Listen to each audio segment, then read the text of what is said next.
السلام عليكم ورحمة الله وبركاته. داود الكسو دواذا متكمدة عشرة كساب سنة برشاد اللغة الإنجليزية. عشر كان وفكابولرس عشر كهراء يونس عضاء طبعا وحو كساب سنة هي جناع السيقا يومام ولكا إريدا كسا ليسن أيو لحريدا مركا فضلا هي ملا كلمة سبسكرايب لأصحاب تادلو ذاك عشرة دات كهشي. سؤال يلي سوي دو هيد عشرة دخل كان سوق اللي سوق بوجا maaragtay ka soo qorta ama aad ka soo xushtaa sidoo kale su'aal kale ay ahayd waqti inaan heli karno iyo in kale qof ayaa soo weydiiyay dabcan casharkan iyo kii ka horeeyay ee ku saleysanaa maaragtay vocabularies labadaba waxaan ka soo bixiyay cashar buuga la yiraahdo English for Business Studies khaasatan page-ka 13 marka haddii buugaas aad heli karto dabcan maktabada ama maaragtay internetka dabcan u malaynaya in laga helayo internetka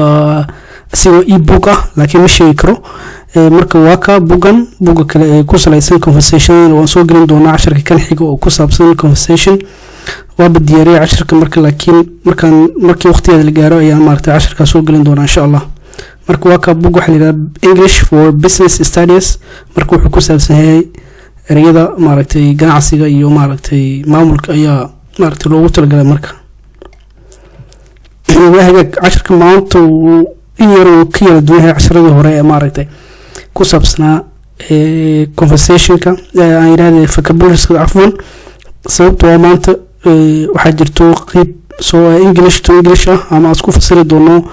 erigi oo English lagu fasiri doono dabcan qayb Soomaalina waan sameeyay qaybta jaalaha halkan waa maaragtay waa fasiraadis marka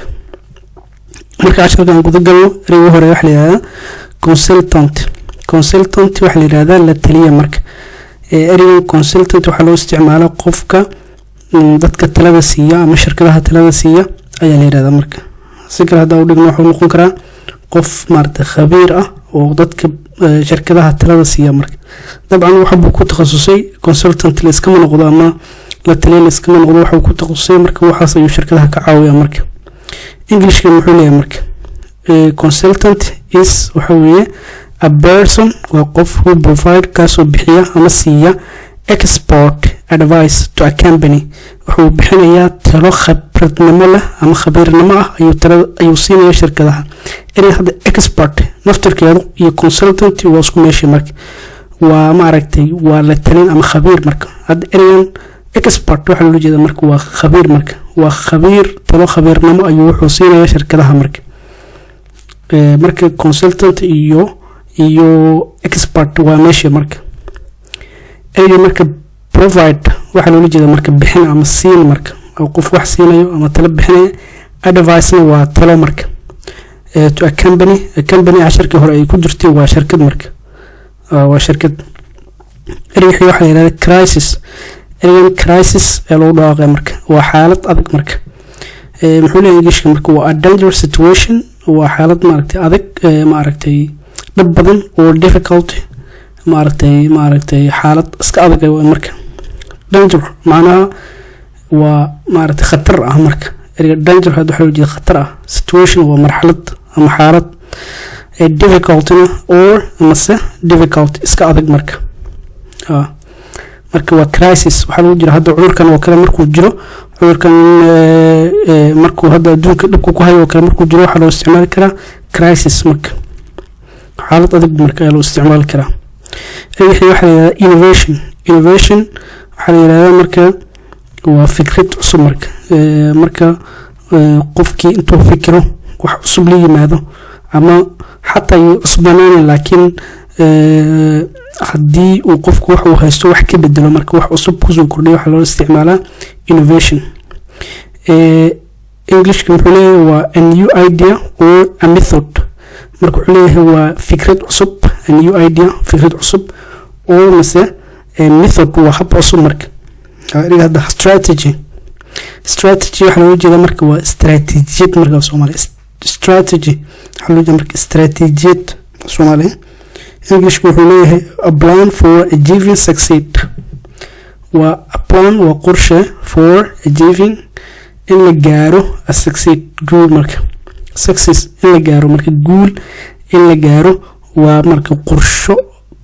maaragtay loo marayo si loo gaaro guul ee lagu fasiraa marka promotion waxa la marka promotion waxa loo jeedaa waa dalacsiin marka dalacsiin qof ayuu xil u hayay xilkii wax ka saray ee loo maartay ayaa la siiyay marka xil ka saray ayaa la siiyay marka waa promotion soo kale wuxuu noqon karaa haddii koox ka ciyaaraysay Serie B ay timaado Serie A haday timaado marka waxa promotion loo isticmaali karaa iyadana marka kooxdii haddii ka soo baxday meeshii hoose ama liigi hoose oo liigi kore ay timaado ayaa banaan waa loo isticmaalaa marka English wuxuu leeyahay when xilliga someone is raised to a higher or important position marka wuxuu leeyahay waa markii qof uu heer ama maartay uu gaaro position sare marka markuu gaaro xil sare ama meel sare ama qofkii uu gaaro meel muhiima marka boos muhiima marka saan waa lagu fasiri karaa marka waxa la public sector waxa la yiraahdaa marka waa waax dawladeed oo maartay ay dawladda maamusho marka ayaa maartay ayaa la yiraahdaa marka English wuxuu leeyahay the section of economy under government control marka waa section of economy waa marka waa qayb maartay dhaqaalaha ah oo under hoos tagta marka government control xukun dawladeed ay hoos tagtaa marka uu leeyahay marka waxa la yiraahdaa objective marka objective waxa la yiraahdaa waa noun marka magaca hadda loo jeedaa waa marka hadaf waa marka hadaf ama wax maartay markii aad leedahay goal aad u shaqeynayso ama hadaf aad leedahay oo aad shaqeynayso ayaa la isticmaalaa marka English wuxuu leeyahay waa something waa shay ama wax you plan adiga aad qorsheynayso to do inaad sameyso oo masaajif inaad maartay gaarto marka waa marka wax maartay aad qorsheynayso inaad adiga maartay aad sameyso ama aad hesho marka sidoo kale waxa la yiraahdaa eriga ugu dambeeya ay yiraahdaa subordinate ay leedahay marka subordinate waxa la yiraahdaa marka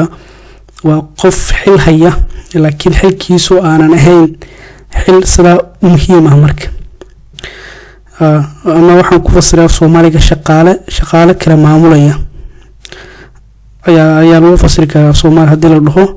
laakiin waxa loo jeedaa dabcan hadii dad meel ay ka wada shaqeynayaan qof shaqaalaha kamid ah oo loo igmaday in dadka shaqaalaha asigana madax u soo noqdo marka tusaale ahaan shirkad ayaa lagu wada shaqeynaya shirkadii waxay ka kooban tahay qaybooyin kala duwan marka qayb kamid ah qofka oo maaragtay ugu sareeyo shirkadu ma maamuli karo inta oo dhan marka asiga wuxuu sameeyaa marka dad ka hoos shaqeeya marka dad oo si ka hoos shaqeeya ayaa la marka subordinate marka Soomaali fiican qofkii uu haya comment ka soo bixiyo laakiin waxaan ku fasiri karnaa hadda shaqaale kala maamulaya marka Englishku wuxuu leeyahay is waxa weeye an employee waa qof maartay shaqaale ah who works below another employee marka waa qof shaqaale ah oo maartay ugu sareeya shaqaalaha kale marka qofka shaqaale waa laakiin shaqaalaha kale ayuu ugu sareeya marka طبعا عشركي intaas aan kusoo gabagabeynay eriyada naftirkoodii sida ugu badna laakiin waa muhiim markii ugu horeeyo waxa dhaanay consultant crisis innovation strategy promotion public sector objective and subordinate